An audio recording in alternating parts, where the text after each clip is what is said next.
might be controversial, but Okay. it's like me complaining about getting injured in a football game. Woo. I knew I was walking into a social experiment. It is psychological warfare.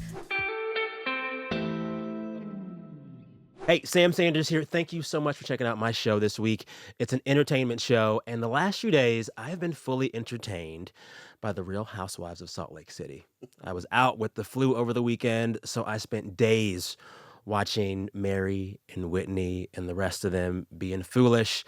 And I finished an entire season plus 3 reunion specials, and I said to myself, reality TV, it can't be beat. But in actuality, when I talk with industry friends, when I read the trades, all signs point to reality TV being in trouble. Like the bubble is bursting, reality TV as we know it is changing, and not all these shows will make it. I want to figure out what's going on, what's up with reality TV. And so to do that, I brought in 2 heavy hitters who I would say are reality TV royalty. Oh, thank Royalty. you. Well, My I know God. one of us are. No. I mean, yeah. You take it. Take it. You take it. You accept it. I'm going to let you Thank both you. introduce yourselves. Then I'm going to ask you the central question of this episode. Is the reality TV bubble bursting? First, who are you? Okay. I am Rachel Lindsay, former Bachelorette, now mainly a podcaster. I'll just shorten it there. Also, no better cure to your sickness than Real Housewives of Mary Salt Lake healed City. me. Sorry, just had to say that. Yes. Oh, what a great season for Mary. Yeah. Oh, sorry. Yeah. I was like, no. Speaking of Mary, let's just keep going. I'm Ryan Bailey. I'm a former watcher of The Bachelorette here. Nice. But I host a show called So Bad It's Good, all about pop culture, reality television, TV, and film. And I'm very interested to hear you say that potentially there is a burst in reality television, because I feel like I am busier than ever. And by busy, I mean just watching reality television. Well, this is the thing, and I want to kind of lay out the case I want to debate this Ooh, episode. okay. So y'all, like me, seem to be exposed to more reality TV than ever. Yes. There's more Housewives seasons. There's more dating shows. Netflix is now big in the genre. There's the shows where you meet the convict, and the shows where the convict meets you, and the shows where you're naked, and the shows where you're afraid and you're naked. And Love that Survivor one. is still around. But when you look at the data, reality TV production in LA, it's down 50%. Even juggernaut shows like Survivor have shortened their filming schedules. Like Survivor's filming schedule is down 13 days. Fewer shows are being launched. And when I read about this stuff in the LA news outlets that cover it, everyone says reality TV is in trouble. And I'm like, how can that be when it feels like I'm overexposed to reality TV? That's the first question for you both. You live in and around this world. Yeah. Do you think reality TV is in trouble? Yes. But I might be the resident pessimist on the show. We love a resident pessimist. You say yes very quickly. Because I really think it is. You Why? are right. There are a lot of options out there, but I actually think that that's part of the problem. I don't know if the bubble has burst, but I would definitely say that the system is broken. Similar to the statistic that you gave about Survivor, only filming 13 days, The Bachelor has shortened tremendously as well. Don't be confused. I don't watch anymore. But I do have friends that are a part of the show still, that still work there. And I think they're down to 6 weeks, where it was 10 weeks when we used to do it. And I think that that speaks to why the system is broken.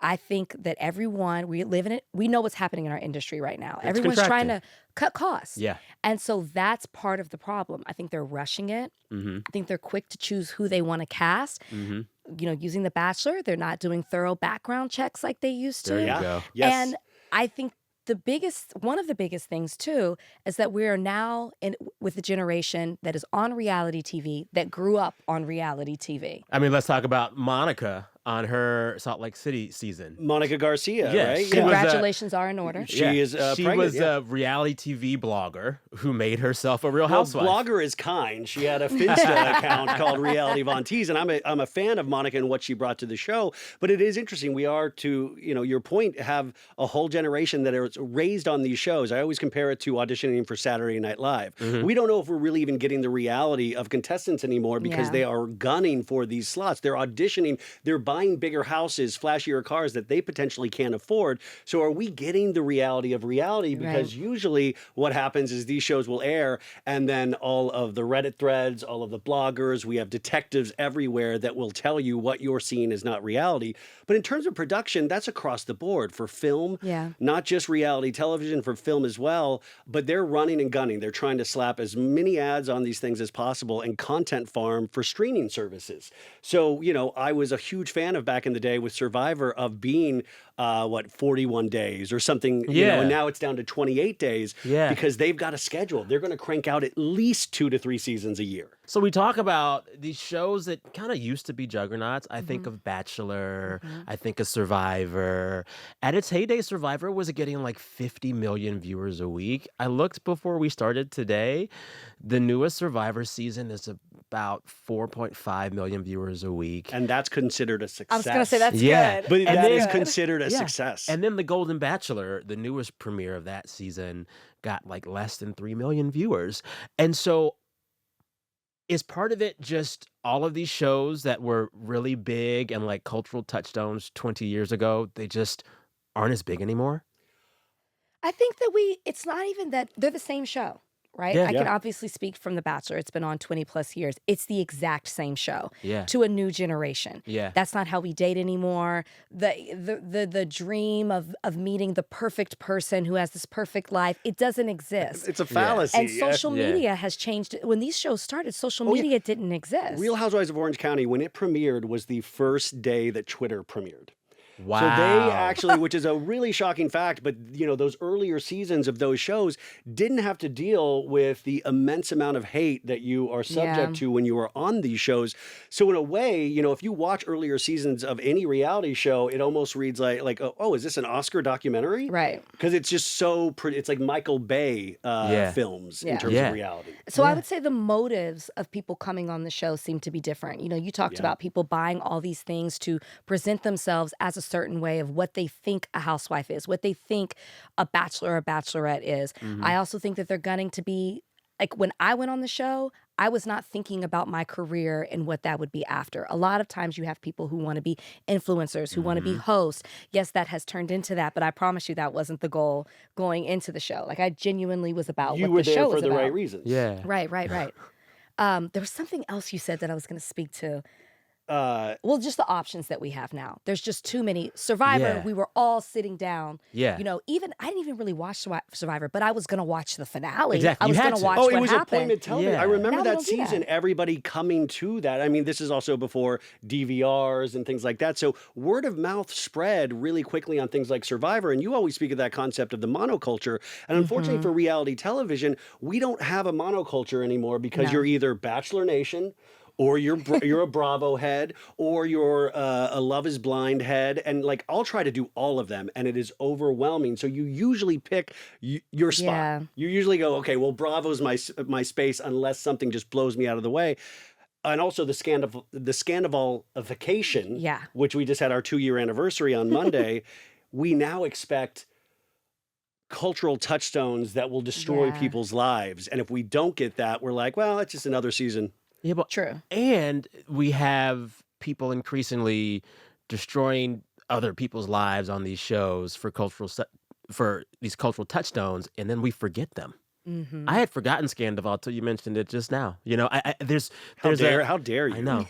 It feels like there's a life cycle of reality TV that moves a lot quicker, and it becomes more forgettable. I can't keep up with them now, if that makes sense. Well, it's like toilet paper. It's very dispensable. Like Love is Blind, we're in the tail end of a new Love is Blind season on Netflix. And how many have there been now? I don't even know. I told, like 8. last season, Wow. I was fully in on. I forgot everybody's name by the next month. For sure. Wasn't even a thought until the new season came up, and I was like, what happened last season? You just tend to forget these things, or even to your point about The Bachelor, I got scared at a certain point, I always talk about on the show, is that now we have to take care of every contestant for the rest of their lives. There's only so much tummy tea that can be sold online, and everybody wants a piece of this pie. Yeah, and I think it's also human nature, right? We forget, we remember things are these huge moments for us, and then we move on to the next best thing. Our attention span is so short.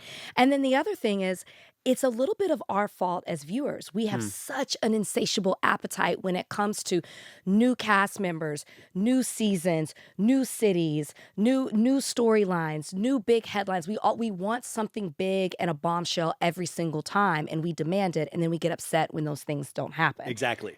Yeah. And it just feels like there was this moment when Survivor really made America acknowledge reality TV as a force. And then there was a wave of several years where there were a bunch of other reality shows that felt big, but something happened, and I don't know when it was, but it felt like the market got oversaturated. I'll Is tell that fair you to when say? it was. Tell me when it was. It was Netflix Sexy Beast. Which one was that? Which one was that? Wait. It was the moment you might not remember the Wait, name let of the me, show. can I? Sam's acting like he doesn't remember Sexy might Beast not right now, remember listeners. the name of the show. But when I saw that, I said, we've lost our way. We will make up a show about anything and see what sticks. Hey, Sam here. Right now, you're watching me, listening to me, and I'm enjoying this connection. We could have another type of connection, if you'd like. Every week for this show, I write with my fingers a newsletter. We've got some behind-the-scenes stuff. We've got some Sam Slice of Life. We've got some what I'm reading, watching, listening to, etc. It's a different way to experience this show. If you want to read the newsletter every week, you can. In fact, I will send it personally to your inbox through the magic of Al Gore's internet. Just go to kcrw.com/Sam Sanders and you can get my newsletter. kcrw.com/Sam Sanders for my newsletter, Words to Go with the Visuals. Thank you. We have an audible Wait. gasp. Sexy Beast, and this was from Glamour. Sexy Beast is Netflix's latest dating show that asks, does personality beat looks, especially when those looks are hidden behind animal prosthetics? Do you hear me? Love is Blind meets The Masked Singer. Yeah. What? Yeah. I erased that from my brain. We lost that our feels way. like we lost the plot. Yeah. Was it always going to be this way? Is this just the way that capitalism works? Eventually, we'll just exploit everything to the hilt. But I mean, Well, think about that's it. true. You know, we have to, or we don't have to, but crazy ideas like that will be more in proliferation because we have walking reality shows in our phone now 24/7 with Yeah. TikTok. Some of my favorite reality stars don't have a show that's literally on a TikTok app where I'm just watching this person eat, I'm watching this person talk to the camera, and it's not produced, it's nothing. And so it is really hard to compete for eyes in any sort of way. And I think that is the scary part of it because you want this industry to survive. I was just at the Oscars on Sunday and Sean Baker's speech about we need theaters to survive. We need that experience. But I think reality television is the same way. A lot of folks would say we don't. But speak to those. So, to play devil's advocate. Yeah. I'll say there's a bubble with reality TV and it's bursting. Half of the audience will be like, good, that's great, wonderful. It's bad for the culture. Don't want it. But you're saying that we should want it. Well, reality television has always been looked down on. It's always Yeah. it's a hidden shame, and that's like on my pod. I'll always be like, lean into this. If you love something, love it. There is no shame in this, and sometimes there are such great characterization and representation. You know, you're able to hear storylines or watch somebody thrive or shine. A lot of the time, it's complete mess and really tragic as well.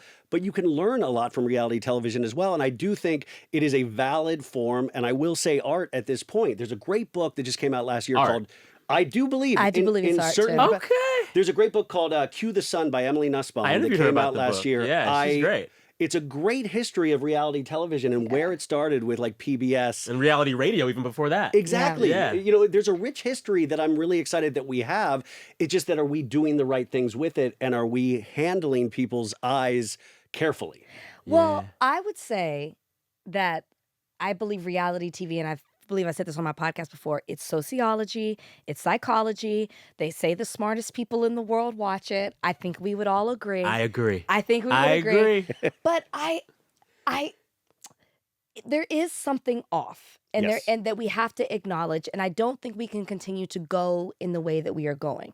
But then you have these moments with like a Traitors that comes out, or an Ultimate Girls Trip, where they strike gold and it's something new and it's something refreshing. But do you know what the common denominator is in these shows? What? They're going back to the people who start. Can I curse? There you do it. Okay, Yeah. who started the shit? Yeah. Traders is Yeah. all about the OG reality stars. Exactly. Well, see, and I when I talked to you, I said I recommended Traders to you because I thought it was this brilliant concept where the game is fun, but also it's them pulling in from Big Brother, Survivor, Yeah. Vanderpump, Housewives. You know, like I think it's this great thing that I am not a Big Brother viewer, but after this season, I'm going to start watching Big Brother because I love the fandom that is so passionate, like either defending Danielle or I'm trying to defending Brittany or saying this is amazing moves. That I want to be a part of that. I think it's good for the overall health of reality television to show why these people are stars in the first place. Yeah. But this also points to, I think, another problem that reality TV is facing.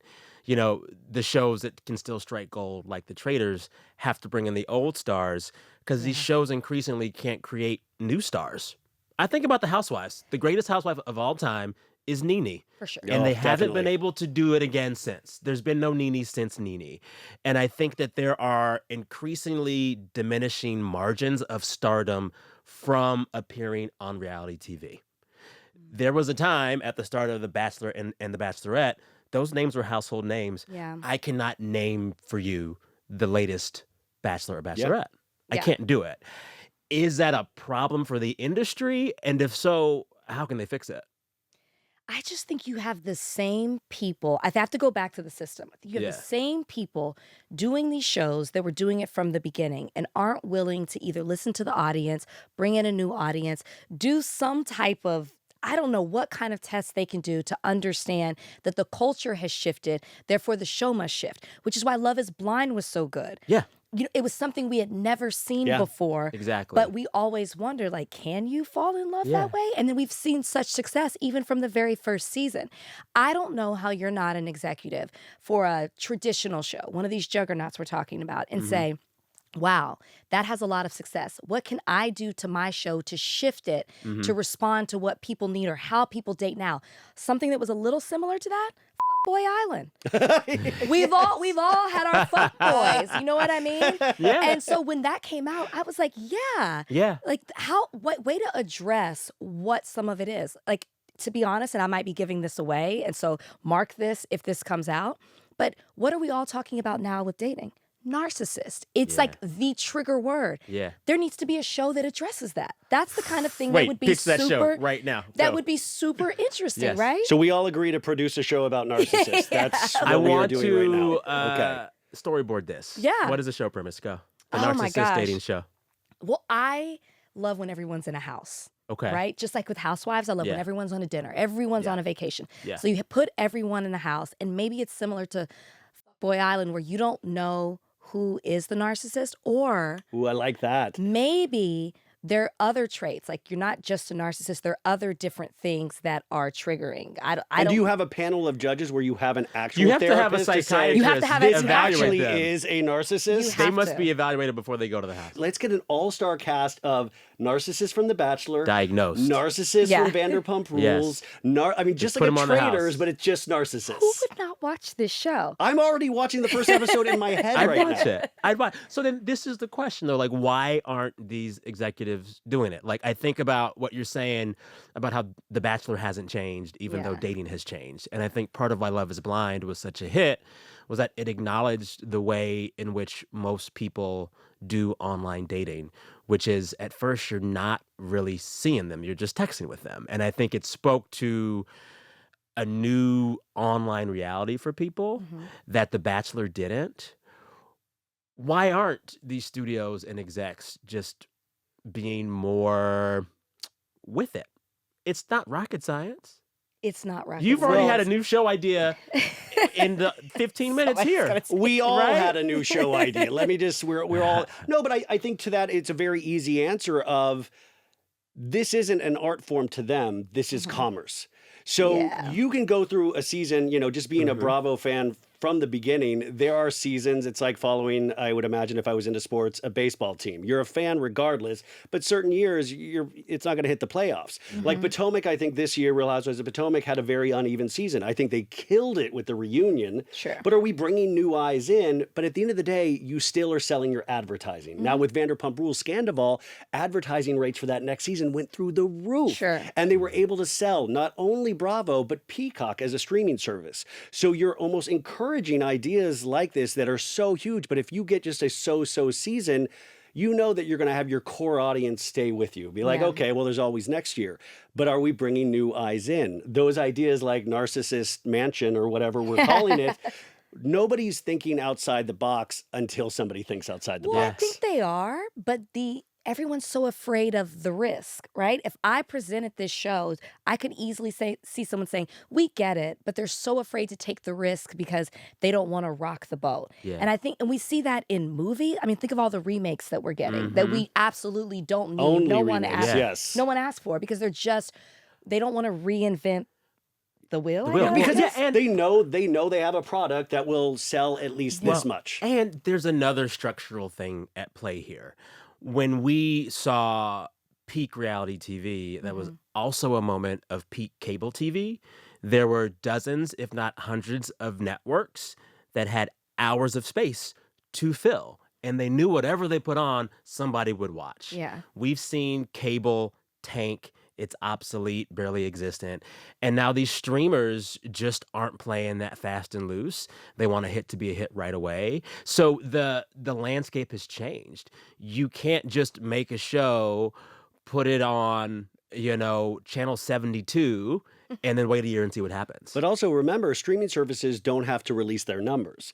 So it's almost an Yeah. umbrella. And a great example of this is the Kardashians. So over on E, you had Keeping Up with the Kardashians. And at its And they peak, ran that, oh my God, Oh. every day, But they- all day. But they continued to build an audience in the Yes. beginning, Yes. and then eventually it started sliding down Yes. season after season. Yes. They wisely moved to Hulu. Streaming numbers aren't released for that.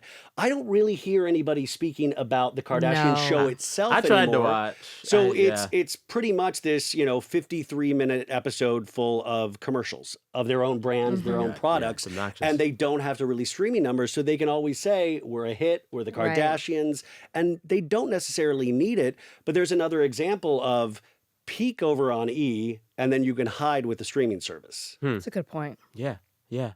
You said that the reality TV bubble was most bubble with Sexy Beasts.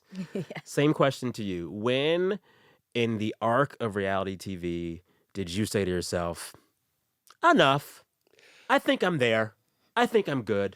I think it was last week when I had to watch like 7 or 8 reality shows in a row for my show. And it's one of those Which obsessions. show? Which kind of shows? And it was Survivor had its premiere. You had Survivor, you had Traitors, which for me is a joy to watch. I don't consider that work. But you have Below Deck, you have Potomac, Married to Medicine, Beverly Hills. Then you have The Love Is Blind. You have The Bachelor. There are so many shows out there right now.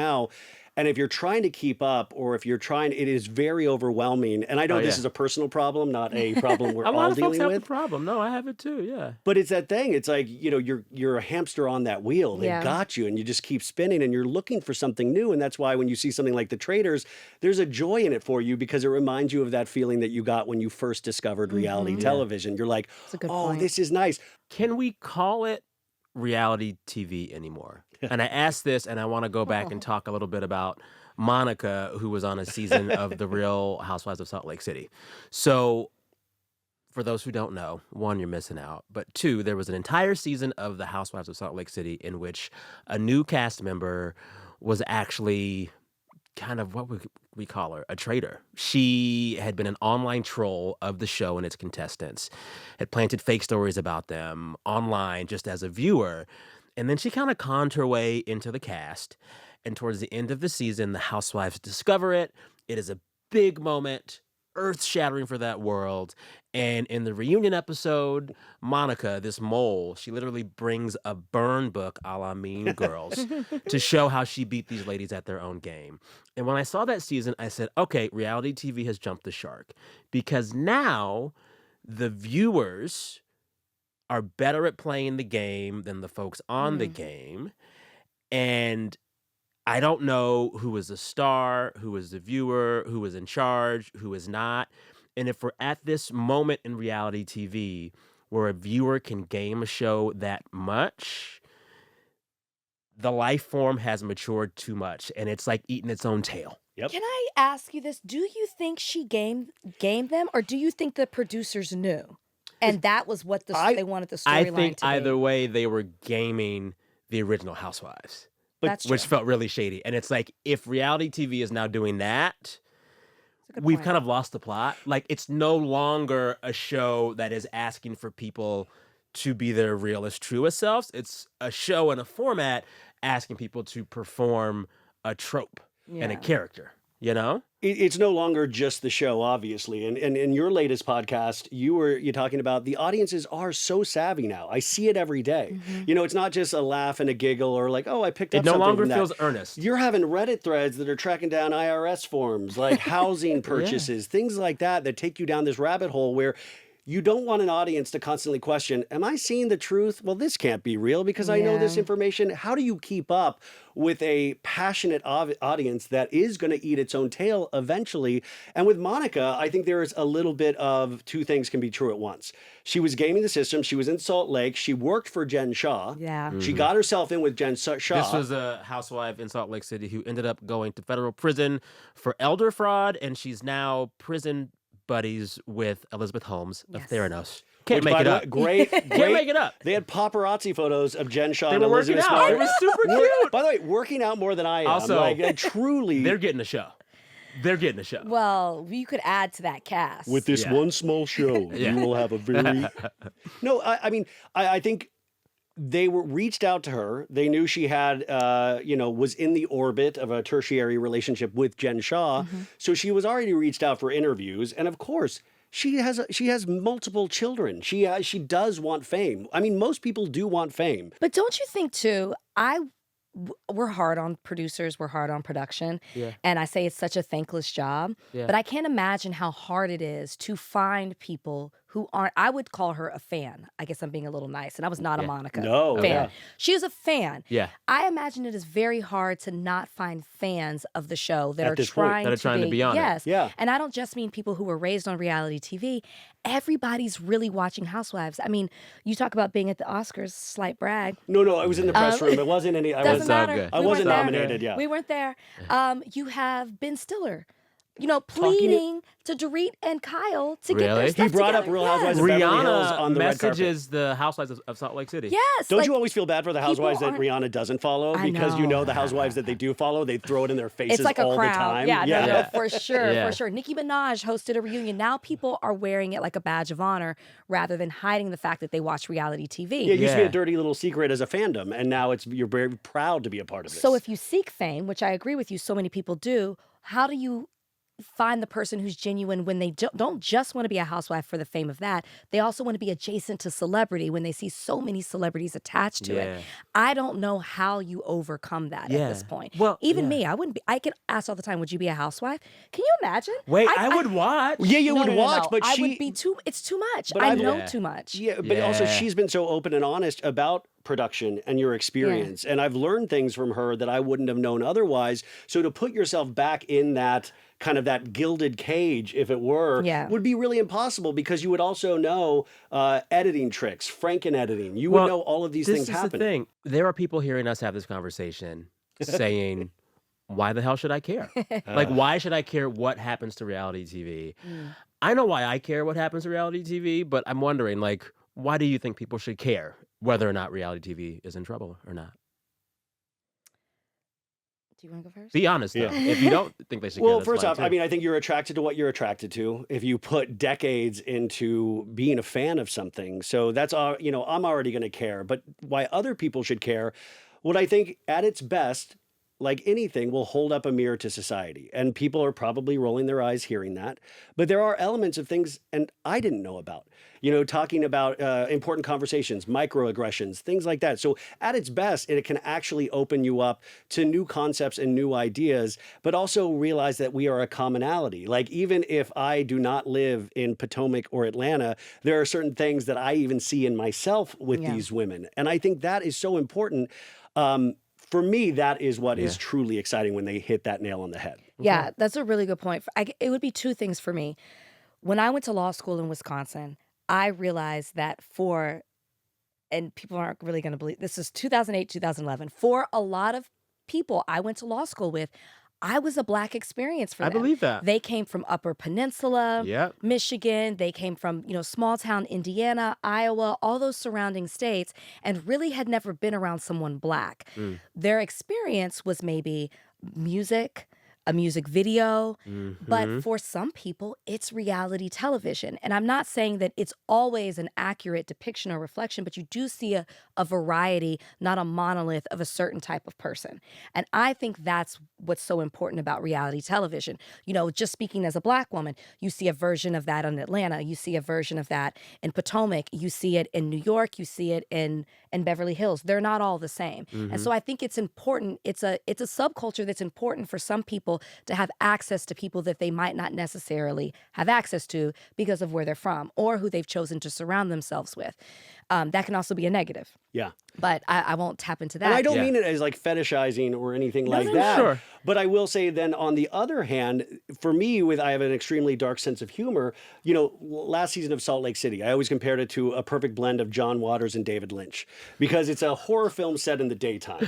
Salt Lake City, you're like the mean streets of Salt Lake City. Everybody's cheating. This hairdresser might like men instead of his wife and this and that. Yeah. And you're like, this is wild. And the commitment, like these ladies committed. Whereas Beverly Hills, like you then get into the minutia of comparing other casts. Like Beverly Hills, they kind of have their foot off the gas. They're coasting. I think a lot of people are collecting paychecks. Salt Lake City, these ladies were clocked in. Yeah. They would say the worst things about each other. And then 10 minutes later, Meredith Marks would shrug it off. Like, it's okay. Like it's nothing. It's Yeah. nothing. Yeah.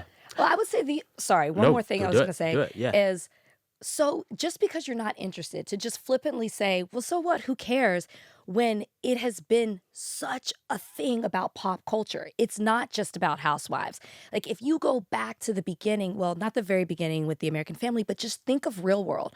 I was raised on MTV. Yes. Yep. I grew up in a very strict household. Well, and that was the first time where- folks saw a gay person on Exactly. screen. You might have learned about AIDS. You might have learned about abortion. You might have learned about substance abuse. There were so many things that it taught us. So to erase that because it's not important to you when it was so meaningful to other people, I don't think that's the answer, because what if that's the trend? Yeah. So the film industry, this genre is not important to me, so I'm just going to erase it. That can't be how we look at things. But Yeah, Real World's such I- a great example. Yeah. For me, there's like two reasons. One, I just think like structurally, as a business model, the reason that we have a reality TV peak at certain moments throughout TV culture, it is when scripted gets stuck. Either there is a strike or there's a slowdown or there's a rut, and then reality comes in with something new. And so historically, reality TV has been a place for creativity within television. And so for that reason, I want to support it. And then secondly, you see people on screen live their lives in a different way. If we only live in a world where we only see scripted TV, it's all too perfect. It's all too perfect, and we won't see people that we can actually really relate to. And so this is why I'm mad at reality TV right now, because I don't think it's doing those two things. Yeah. I don't think the model is creative anymore, and I don't think we get people being as authentic as they could and should be in these shows. So I wanted to get back to that, but I think at its best, reality TV shakes up all of TV, and it brings an authenticity to screen that we rarely see in scripted. And I am just kind of sad right now because I see those two things happening less and less. I will say there was a moment when I was out sick this weekend watching way too many Salt Lake City Housewives shows and episodes. We do love that for you. It's so good. I loved it. And I was like, gosh, this is like bad, but I can't stop watching. It's bad, but I can't stop watching. And I was just like, there are no redeeming qualities here. All these women are being mean to each other. There's nothing good coming out of this. And then Mary Cosby, one of the housewives, had a tearjerker of a plot arc where on camera, she and her 18-year-old son, Yeah, Robert Robert, Jr. confronted his addiction issues. Yeah. And he spoke on camera to her and to the world about his struggles with drugs, his struggles with self-esteem, his thoughts of suicide, and how he wanted to reclaim his life and go to rehab. And you had Mary talk about wanting to be a supportive mother. Then you flash forward to the reunion. She's telling the other housewives, and they're telling her, you helped me have a chat with my kids about drugs. Yeah. There are listeners saying, you helped me have a chat with my family about drugs and rehab and coping and parenting. And I'm like, oh, snap. That's just like what I want more of. I don't want more kids going to rehab. I don't want more Sure. kids in trouble. But I want more moments of authentic that truly feel authentic, because like that's what the genre exists to do. You cannot get that in scripted. And my fear is just that we're getting less and less of that. Well, We're getting we less and are. less of that. I totally you know? agree with you, but just to the Mary Cosby point is that this is why you invest in these shows. Because Mary Cosby did not have a great 4 seasons before this season. In fact, she was not even on one of these seasons, I believe. But, she was a completely different character. It focused on her religion. It focused on her potential marriage to her She was like a husband, pastor's grandfather. wife Her for a while. step-grandfather. Yeah, her step-grandfather. But this opened... this is why you don't give up on people. Like, everybody is going through something, and there was this honest conversation. Robert Jr. having one of the best. I mean, if you couldn't write this, life feels like unseasoned chicken. And when I do these drugs, it There's gives life seasoning. seasoning. And I thought You can't script it. it was can't not script it, unscripted. yeah. He was crying, he was mumbling, and we as an audience, your hairs stand up on Yeah. your arms when Yeah. you feel it. Yeah. Yeah. Question for you. I'm talking about being a viewer wanting to see authenticity in these shows. You were on the other side of the camera. Yeah. When you watch any of these reality shows, how much authenticity do you see and feel as a former contestant? So I'm really good at compartmentalizing. Okay. And as a fan of reality TV, I watch it like a fan. Okay. Explain. So I know when I was on the show, I was very authentic, and I feel like the women that I was on the show with which is why, like, I'm going to a bachelorette party in less than a month with one of the girls that I was on the show with. Like, we Real had close. real Yeah. friendships, and I've seen them. It's been almost 9 years since I met them. And so I've seen them go through things and start families. And that was very, very real. I still have a friendship with Nick Viall. I moved into the neighborhood he moved into Okay. because I liked it so much. Yeah. So there's a lot of realness there. And I know that I was very real on that show. It's hard for me to apply that to when I'm watching Housewives or any other It show. all feels like It's performance. it's a different experience though. They're doing a totally different show than I did. Yeah. So maybe I should talk about Love is Blind, because that's Okay. another love show. Yeah. I want to believe, I know I said I was a pessimist, Yeah. but I want to believe that what I'm watching is real because I'm that much of a fan. And so sometimes I go on very delusional when I watch these shows because I want to believe that it's the real thing, because it'll taint the whole thing for me. Yeah. I just increasingly think it's not real. And I think that, like, this is what, I'm not going to say it makes me stay up at night, but, like, I'll watch these shows and I'm kind of just like, is everyone just performing? Is everyone Some just of it performing? is. Well, yeah, You of know? course. But Yeah. I mean, well, first off, we do respect good performers, and I even think in reality television there are performances where I realize I'm watching a performance, but I'm like, wow, But what we're a okay with it. performance! I'm okay with it, which is, I guess seasoned reality Very show viewers Heather can do Gay. that exactly. Yeah, she does a good job. Yeah, Yes, she's she's also good. said the concept of reliable narrator. There's always some person you want to rely and you can believe in, but also I think it's a product of the times as well. Politically, we have a wilder reality television show in our real world than we do on television. How is Bravo supposed to keep up or even compete with what's going on at the White House? Well, this Sorry to bring. God, I This hope they don't isn't- try. this- Yeah. Andy, this- don't do that's- it. Well, Stay yeah, out of it. I mean, even last night watching the joint session, it was very. Oh, it was you giving. watched. It was Oh, giving there Real were Housewives moments, to a yeah. point. To a point. But something I think that we haven't talked about too is when you talk about what can these executives do, or why is Bravo sticking to the same thing, or why aren't they trying this? We have to talk about the risk, and the risk also include the people you're putting on the show. More than ever, cast members feel empowered to speak out about the injustices. Oh, yeah. Nene Leakes I'm sued guilty Bravo. of it. Not that I didn't go that far. Yeah, I'm yeah, more yeah. so. I'm more so speak about diversity. Yeah. they are willing to sue the network. Brandy Glanville's releasing text messages and conversations. You keep seeing these things happen. And so if I'm a network executive, You're not going to take a chance. you're not going to take a chance on it. So That's we such. keep putting all the blame on them, but some of it is the freedom or the empowerment that these cast members Yeah. feel. Well, and part of that speaks to another question I have about what's happening with reality TV. And it is this kind of phenomenon of these contestants existing in this liminal space on set. They're not production staff. They aren't actors. They don't even have a term or a name for what they do besides just contestant. And so they're not honored by any union contracts, and they have a lot fewer protections than anyone else on a set would have.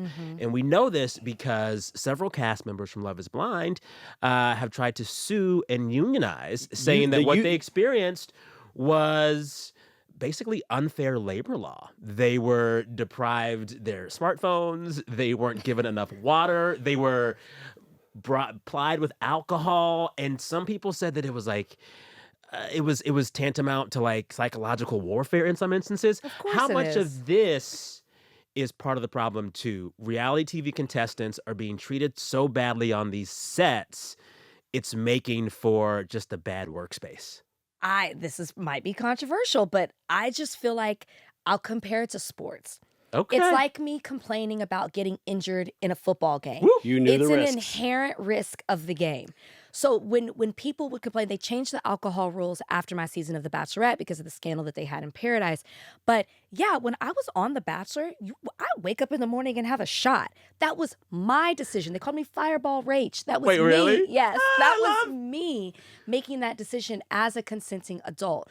I feel like, yes, there are instances where you are manipulated by production and some things might not be fair. But for the most part, you are a consenting adult. You are making these decisions. You know you're giving up control. I want to push back though because I've read some of the allegations from Love is Blind contestants, and I talked to Nick, one of the former Thompson. contestants. Yeah.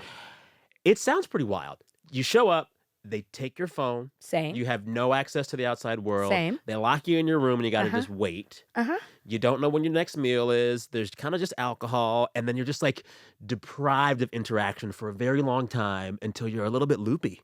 And on top of this, when you Yeah. average out the pay they're giving you, you might be making $8-9 an hour. But you're making money. You don't make money as a contestant on The Bachelor. Again, things you sign up for, you only make money if you're on the lead. Yeah. I mean, if you're the lead. Things you accept. I knew I was walking into a social experiment. I knew I was sitting in a petri dish with other contestants. Yeah. I knew I was going to be poked and prodded. I didn't know how. Yeah. I didn't know the end result. Yeah. But I knew that that was part of it. It is psychological warfare. They are manipulating you, which is why they do cut you off from the rest of the world. I personally loved not having my phone. But if you have access, then they can't control you in the same way. I thought everybody understood that when they were going on these shows. And so that's why I'm like, what? Yes, the no water, no food thing. That's That was obviously, wild. that's ridiculous. That was wild. Yeah. That But was it is wild. a social experiment. They call it an experiment when they talk about it to their family. They're like, I signed up for this experiment on Love is Blind. If the premise of this episode is that reality TV is kind of in trouble, I want to close by having you both pitch a reality show that you think could save the genre. Maybe it's more of this narcissist show you pitched earlier, but it can be another one. I have an idea. I have an idea, but I don't want to say it. Well, this was an idea that I'd had a long time ago, and I'm not a huge fan of Facebook any longer, but it was called People You May Know. And I was always shocked when you would go on Facebook and they would have that category of people you may know, and you're scrolling through it and you're like, I don't know any of these people. But the reality show would be is that you would go to these people and see what is the connection? What life are you living? Are we similar in any sort of way? Do we have anything in common at all?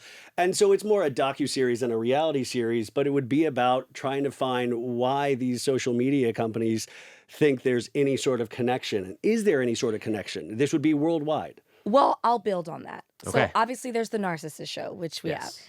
But I think there need to be certain things that are incorporated into reality TV that make it more, for a love show, for example, that make it more watchable. Do you remember X on the Beach? I watched the Yeah. first season. Which one was that? So it's an MTV show. Okay. All these people are staying in a house, which is the key, guys. They got to be in the house. They were all Yeah, in you the gotta house. lock people in. Yeah. Because so much can happen. It creates its own drama. And as you're all in the mansion, you go to the beach, and your ex from 2 years ago, 10 years ago, would come up on the beach, maybe one date, and come out of the water and then move into the house. So either you get that old Would thing drown back, myself. or you watch them Oh date my other people. God. But there was this moment in the show where you would go down to this chamber and you would get access to like a phone. Or something, or you video. Yeah. And so I think if there is a show kind of building off yours that gives you some peek into the real world for 5 minutes or a second. Think about Gotcha. Love is Blind. I'm not watching this current season, but I see certain things here and there. And I see that there's some issue with somebody talking to someone on social media. Imagine if you got like a sneak peek into that, or maybe it's a mutual friend and you get to phone a friend. Something like that would be great to implement into one of these shows because it gives a little bit more reality than keeping you in Keep this you in the thing. bubble and then Yeah. they throw you out into the real world. And of course it doesn't work. Or think Yeah. about on the Yeah. current season of Summer House, you have Jesse Solomon defending leaving thirsty captions on all his girlfriend, like friends that are girls post, like "You look amazing," and he has like he's almost booing up in Summer House. So she's like, "Chill on telling all of your girlfriends that you have a luscious booty." Yeah. Like, what if you fall in love with this person or start to this person, and then you are taken to a room and shown their social media presence? Yeah. You know, You either get the ick shown, yeah, exactly. or Yeah. Or you know so and so. How do you know this person? Or why did you like all these pictures? Or I think bringing in the social media could be great, an element for a show, or maybe you build a show off that. need to acknowledge maybe you the social only media. get to know somebody Through from their their social social media. media. That I like. Maybe that's the show. And that seems a lot more humane to the contestants than like depriving them of their smartphones for weeks at a time. Mm-hmm. I will tell you my idea for reality TV that will save the entire reality genre. We're on the edge of our Ready? seats. Drum roll this and post Bennett. The reality TV show that will save all of reality TV is called The Toddlers. Wait. This sounds Wait. not. The This sounds show not is safe. Actual just toddlers. the show is just Babies. an all-day multicam of the toddler room at a daycare. I'd watch. That's it. And what's so fun about it is like they're not quite fully verbal yet, so you can project all the drama you want on them fighting over blocks. It actually is good. And the only element I would add is similar to a Dance Moms. Gosh, I forget how many reality shows I watched. You know how in Dance Moms, the women sit behind Yes, the you glass? have the parents behind the glass. And they watch the dancing and they're bitching about what Abby Miller's doing or the pyramid. Yes. The pyramid Yes. is gold. I That's love it. this. And you have the moms bitching about like, well, why isn't she playing with this Exactly. person? Because like that would be Exactly. so good. The toddlers. only problem Okay. would be the moms of social media or whatever who would say that's bad parenting or you shouldn't do this. I'd be you have to find some way around that. Yeah. Otherwise, I am Right? hooked. Because like, what do I never get tired of watching? Babies. So Who good. will you never be too mean to? A baby. It's just like you have this, like, people love watching babies. So But then- 4, 3. I would 3. do between 1 and 3, and I would have it. So, fun fact, I worked 2 summers in high school at a daycare. So I worked with kids, and they're fascinating. And I would just have, like, probably a room of 12 1 to 3-year-olds with toys and interactive devices, and they would just play. But, like, all toddlers, when left to their own devices, perform their own version of Lord of the Flies. Like, Yeah. they build fiefdoms, who's king, who's queen, who's in charge, who's not. Watching them build their empires with the blocks. Come on. You watch it. You need to I would watch this. There we in a go. second. But Okay, I think we okay. are potentially sick as a culture that we would then turn one of these children into the villain. Like, that's the Jax Taylor. That kid's got a bad attitude. She's never you shared know? her toys. But that's where the nurture versus nature argument comes in. Like, think about it. There's so many things we could do Yo. with this. The moms are already stage moms, like putting making on. their kids do. Come on. This is a genius All right. show. Last question. Who hosts the toddlers? Rachel Lindsay. They would say she's not a mom. She can't do That's it. okay. That might even be better. Wait, who would host? Abby Miller. I just had Abby Miller on my podcast today. I had Abby Miller. That would be You know, I want really to host insane. it just because everyone loves her too. Adele. Oh, well, that would be Adele and wonderful. babies. I mean, if we got Every Adele, green light this. that's a every green light. episode Yeah. ends with Adele singing To instead the of babies. a bedtime story. It's As like they a go to bedtime nap time song. Oh, Adele sings a naptime song at the end of every episode. That's it. We fixed it. You're Wow. welcome, Hollywood. All right. All right. This is the last episode of the Sam Sanders Show since we 'Cause are I found going my to new calling. Hollywood at I'm this outta point. here. It's genius. Listen, all right. Tell folks again where to find you, who you are, all your things. I'm Rachel Lindsay. I had so much fun on the show. This I'm was so such glad great you're here. conversation. Please let me come back again. Yes, let me go on your show, girl. No, for sure, for sure. That's done. And speaking of my show, I do 2 shows. One, Morally Corrupt. We're now video on platform on Spotify only, but you can listen to us everywhere. New episodes every Tuesday and Friday. And then Higher Learning. If you want something a little different, you want to feel like you're sitting down talking to your cousins, we cover everything from culture, And it's current good and affairs, spicy. politics. Van is Yeah. spicy. Van is Van's awesome. spicy. Like, buckle up. Buckle up.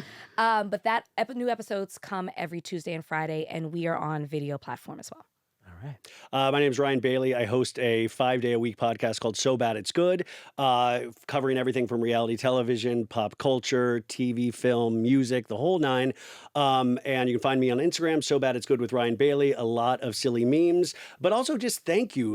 I'm just so glad you focused on this as a topic because this is something that I am proud to be a fan of. Yeah. Hell yeah. And I'm a fan of Rachel's. I'm a fan of yours. Thank Yeah, check it out. And there's so many episodes. We do Trader specific. We do like Carolyn and Brittany from the Traders were on last week, but we also go into the Oscars or music that I fall in love with. So it's kind of a mashup of everything. I love it. I also figured it out now. You will provide the sports commentary of the live toddler room cam. Oh, I love it. Because your voice Yeah. can do that. Yeah. Can we do play-by-play? I'll do color commentary. Yeah. You do the Victoria is play-by-play. sneaking up on Bobby. Who's That going to diaper get looks the full. rattle? We need this show. Somebody call me. I'm going to leave it there. This show is done. Next week, I'll be on the set of The Toddlers. Thank y'all so much. This was the most delightful chat. Please come back anytime.